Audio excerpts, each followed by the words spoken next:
The silence after Arthur died was the loudest sound I had ever heard. It wasn't an absence of noise, it was a presence, a heavy, living thing that filled our three-bedroom colonial in Chestnut Hill, Philadelphia. It hummed in the empty space on his side of the king-size dead. It echoed in the hallway where his footsteps would never fall again. It sat, a permanent guest, in his leather armchair by the bay window, where he'd read the Sunday paper for 42 years, and then, on one ordinary Tuesday, quietly left this world between the business section and the obituaries. My name is Claire Whitlock. I was 67 years old, and I was a ghost in my own life. The grief counselor, a gentle woman half my age, told me the sharpness would fade. "The edges will soften with time, Claire," she'd promised, her voice like a low-grade tranquilizer. She never warned me about the practical obliteration that follows a love's departure. Arthur was my architect, my engineer, my translator for the brutal language of the world. He handled the finances, negotiated with contractors, knew which fuse box switch controlled the porch light. He was my shield, and when he was gone, I discovered the shield had been made of tissue paper, dissolved by the storm of his final illness. The medical bills arrived like declarations of war, pale green envelopes that sucked our modest savings into a vortex of co-pays and experimental treatments. The life insurance was a cruel punchline, swallowed whole by the funeral home's polished, sympathetic greed. Our children? Our children had orbits of their own. Michael was in Silicon Valley, a pixelated face on a weekly video call, his condolences delivered between market updates. Sarah was in London, her grief expressed in extravagant flower arrangements that wilted in my foyer, their scent cloying and funereal. Alone. The word doesn't scratch the surface. I was a planet whose sun had vanished, spinning into the cold, dark void. So I sold our home. Every creak in the floorboard, every smudge on the wallpaper where his hand had rested, every rose bush he'd pruned in the garden. I took the proceeds, paid the vultures, and with the paltry remainder, I rented a one-bedroom apartment in a beige, charmless building in Kensington. It smelled of industrial cleaner and other people's loneliness. This was my new world. And I got a job. At 67, with a spine shaped by osteoporosis and a skill set frozen in the age of typewriters, my options were a special kind of humiliation. The Harbor Light Senior Outreach Center in downtown Philadelphia hired me as a part-time receptionist. $13 an hour, 20 hours a week. It was a bone thrown to a starving dog, and I took it with grateful, trembling hands. It was a reason to wear something other than Arthur's old cardigan, a reason to remember what day of the week it was. My journey there became a fragile ritual. The 7:45 a.m. bus, its brakes sighing like a weary beast. I disembarked 4 stops early on the corner of Locust and 18th. My doctor said the walk would help my joints. I think I needed to be swallowed by the city's indifferent pulse to feel the concrete vibrate through my thin-soled shoes, proof I was still among the living. That's where I first saw him. On a wrought iron bench outside the Free Library of Philadelphia, backed by its grand stone lions, he was a statue of weathered mahogany in a sea of gray suits and smartphone screens. An old black man, his posture erect despite everything, wrapped in a military green parka that lost its battle with time. At his feet sat a humble paper cup, the kind for holding pencils, not hopes. He never called out, never extended a shaking hand.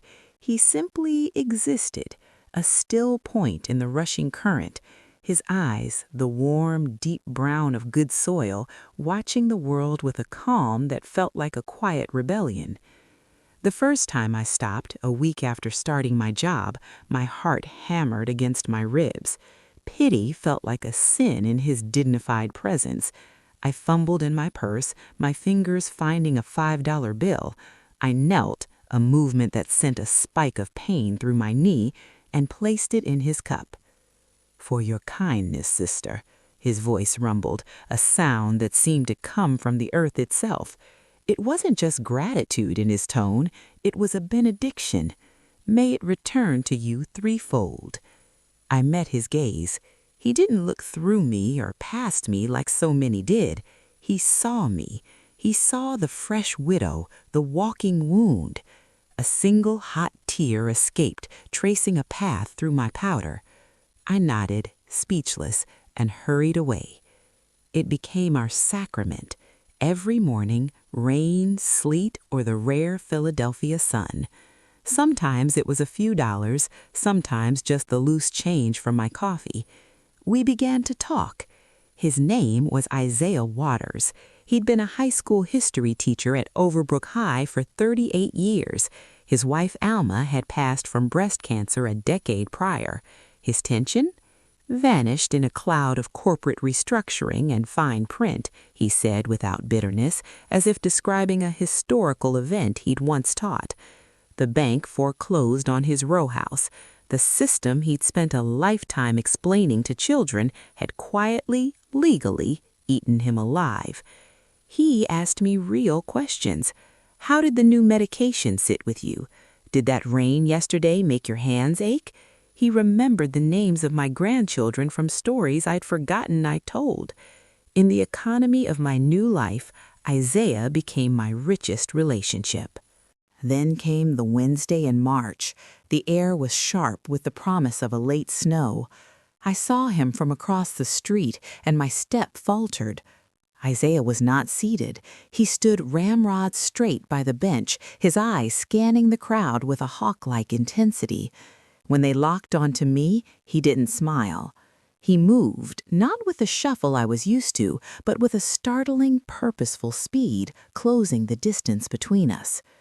Before I could utter a greeting, his hand closed around my forearm. His grip was iron, cold even through my coat. "Claire," he said, his voice a low, urgent rasp that bypassed my ears and went straight to my spine. "Not a word. Listen." "Isaiah, what in God's name?" "Listen." The command was absolute. "Your job, the money, it's not right." A sliver of ice slid into my chest. The donation money?" His eyes darted over my shoulder, then back to mine. "The new one in the office, the young man with the slick-back hair and the 2 nice shoes. Lucas. He's not filing receipts, he's forging them." "How could you possibly—" The question died in my throat. "They talked," he whispered, pulling me closer to the library's granite wall. His breath fogged in the air between us. "The well-dressed ones, they have their meetings right here, on this bench, on their lunch hour. They think I'm part of the scenery, a piece of urban wildlife. They speak of numbers, of transfers, of soft targets and quiet exits." His gaze hardened. "They spoke of you, Claire. The new old bat at the front desk, pity about her husband. She's lonely, impressionable, perfect." The world, the busy street, the rumble of traffic, it all muted into a dull roar. "Who, Isaiah? Who said that?" He leaned in so close I could see the fine web of cracks in his lips. "Miranda Thorne." The ice in my chest exploded, flooding my veins. Miranda Thorne was the executive director of Harbor Light. She'd personally hired me, clasping my hands in hers, her eyes dewy with compassion. "We take care of our own here, Claire," she'd said. "She's been skimming from the meal delivery fund, the charity grants," Isaiah continued, his words coming faster now. "Tens of thousands, maybe more, and they've decided the paper trail needs to end with a confused, grieving widow." "But the police, an audit." "There won't be one, not for you." His grip tightened painfully. "Tonight, Claire, you cannot go home. Do you understand me? Your apartment, it's not safe." A childish denial rose in me. "That's ridiculous. I have a deadbolt." They talked about a gas leak, he hissed, his eyes wide with terror that was utterly convincing. An old building, faulty valve, such a tragedy. They described your door, the purple wreath you hang at Christmas. They've been inside, Claire. They know. Nausea, sour and immediate, rose in my throat. My knees buckled. Isaiah's arm was the only thing holding me up. From the depths of his parka, he produced a small battered notebook and an ancient flip phone. He pressed them into my numb hands. Everything is here. Dates, times, account numbers I copied from papers they left on the bench, photographs. Now you go to work, you smile, you nod. You are a harmless old woman, and at 5 o'clock you walk to the Riverfront Inn on Callow Hill. You do not look back. The Harbor Lights Center was a tomb of cheerful pastels and fake plants. Every ring of the phone was a shock to my system. Every time the door to Miranda Thorne's corner office whispered open, my heart stuttered. She emerged just before lunch, a vision in a cream-colored sweater set and a string of pearls, her smile a masterpiece of benign concern. "Claire, sweetheart," she cooed, leaning on my desk, "you look exhausted. This is still so much for you, isn't it? The routine." Her perfume, something expensive and floral, felt like a toxin. "I'm managing, Miranda. Thank you." "Good, good." She lowered her voice to a conspiratorial murmur. "Between us, I'm a bit concerned. Our quarterly donor report, some of the numbers from the Meals on Wheels campaign seem off, quite off. I've asked Lucas to do a deep dive." She placed a perfectly manicured hand over mine. Its coldness seared my skin. "You haven't noticed anything unusual, have you? Anyone accessing files they shouldn't?" The performance was flawless. She was writing the first chapter of my obituary. Claire Whitlock, overwhelmed by grief, succumbed to temptation. "No," I whispered, my voice barely my own. "Nothing at all." Her smile widened, a predator's grin in sheep's clothing. "I'm sure it's nothing. We'll get it sorted." She glided away, leaving a trail of cold dread in her wake. The afternoon was an eternity. I counted seconds, then minutes, my eyes constantly drawn to Lucas in the glass-walled accounting office, his gel-slicked hair catching the fluorescent light as he typed with an infuriating calm. At 5:01 p.m., I fled. The Riverfront Inn was a place of last resorts and stained carpets. I paid in cash from my thinning envelope of emergency money. The room held the chill of perpetual neglect. I sat on the edge of the stiff bed, Isaiah's flip phone a dead weight in my hand. With trembling fingers, I powered it on. The photos were grainy, taken from a low, concealed angle, but they were unmistakable.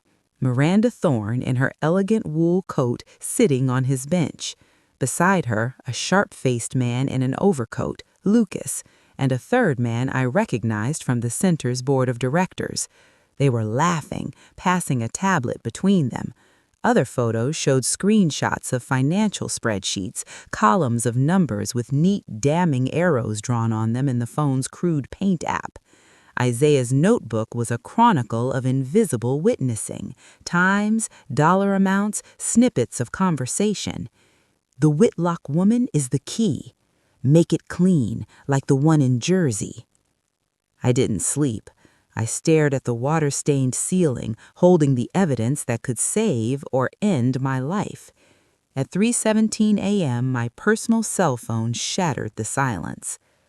"Miss Whitlock? This is Officer Brennan, Philadelphia PD. There's been a significant incident at your apartment building, a gas explosion. Your unit, I'm sorry, ma'am, it's gone. We're trying to locate all residents. Are you currently at home?" The void I'd been spinning in since Arthur's death yawned wide open, ready to swallow me whole. They had tried to erase me, to turn me into ash and a line in a police report. "No," I managed, my voice a dry crackle. I'm not home." Dawn found me running, a slow, painful old woman's jog, toward the library. He was there, a solitary figure on the bench, the first pink light of day gilding his profile. When he saw me, his entire body sagged with a relief so profound it was its own kind of collapse. "Claire, praise God," he breathed. I didn't speak. I stumbled forward and threw my arms around him. He was thin, all angles and worn wool, but he held me tight, his hand patting my back in a steady, anchoring rhythm. He smelled of winter air, old books, and unwavering courage. "They did it," I sobbed into his coat. "They really did it." "I know, but you're here. You're alive. Now we finish it." We went to the police together. The journey to the 9th Precinct was a walk through a nightmare. The skepticism on the desk sergeant's face was a palpable wall. A well-dressed widow and a homeless man with a prepaid flip phone accusing a pillar of the philanthropic community? It was a joke. But Isaiah was unshakable. He spoke not with the desperation of the streets, but with the calm, methodical authority of a master teacher. He presented his notes not as scraps, but as curated evidence.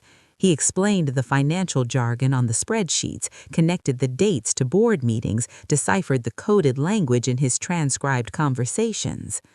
"Officer," he said, his voice filling the sterile room, "they discussed the vapor pressure of natural gas and the location of the main valve in a building on Almond Street.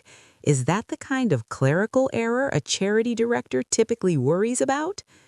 A detective was called, then a financial crimes investigator. The dam of disbelief began to crack.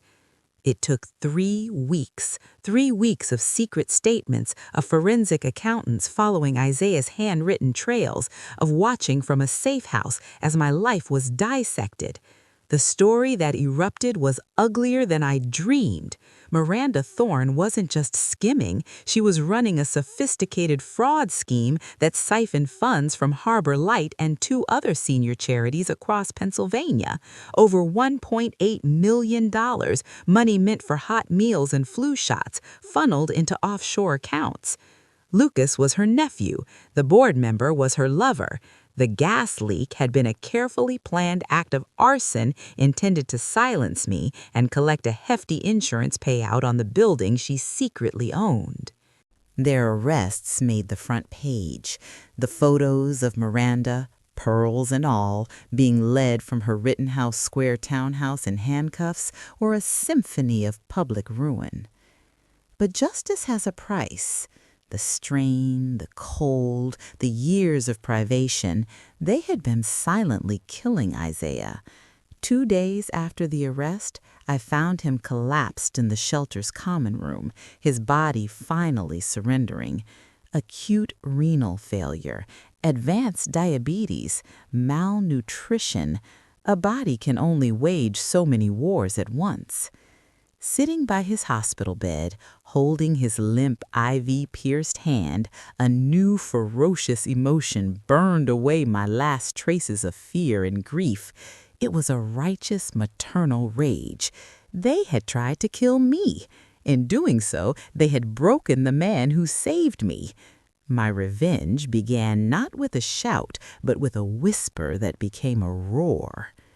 I called every reporter who had covered the scandal. I didn't give them the story of the fraud. I gave them the story of Isaiah Waters, Ph.D., the man on the bench. I gave them the teacher, the historian, the husband, the hero. News vans parked outside the library. Donations poured in from former students. From strangers moved to tears. A pro bono lawyer took his case, suing the pension fund. A nonprofit housing group, shamed by the spotlight, offered him a clean, warm apartment. On the day he was discharged, weak but alive, I took him there. I'd furnished it with a soft armchair, a sturdy bookshelf, and a new framed photograph of Alma on the bedside cable. "Isaiah," I said, pressing the key into his palm, "your home for as long as you want it." He looked around, his brilliant eye swimming. He didn't speak of gratitude, he spoke of history. "You stopped, Claire," he said, his voice still weak but clear. "In a world that teaches people to walk faster, to look away, you stopped. You saw a man, not a condition. That single act of recognition, it was a stone dropped in a still pond. Look at the waves it made. It toppled an empire of greed." He squeezed my hand. "Never, ever underestimate the power of a single kind act. It is the most subversive force in the universe." I am 70 years old now. I no longer work as a receptionist. I am a certified financial advocate for seniors, a volunteer watchdog who audits charity ledgers with the eye of a hawk. My apartment is secure. My children call more often, their voices laced with a new, grudging respect. And every Sunday morning, I take the bus to Isaiah's apartment. We share a pot of strong tea. He tutors neighborhood children at the free library, teaching them a curriculum that includes the Magna Carta, the Civil Rights Act, and the day a widow and a watchman took down a thief. His health is stable. His laugh is a deep, rolling sound that fills a room. They thought this widow was a soft target, a flickering candle to be snuffed out. They were wrong. They didn't count on the loyalty of the invisible man. They didn't count on the bond forged in small change and simpler kindness. They didn't understand that when you try to bury the weak, you might just be planting a seed. My revenge is not in Miranda Thorne's 15-year sentence. It is in the light in Isaiah's eyes. It is in the safety of my own bed. It is in the profound, unshakable knowledge that the smallest act of humanity, a $5 bill, a moment of eye contact, can build a fortress stronger than any made of stone and spark a justice brighter than any flame they could ever ignite.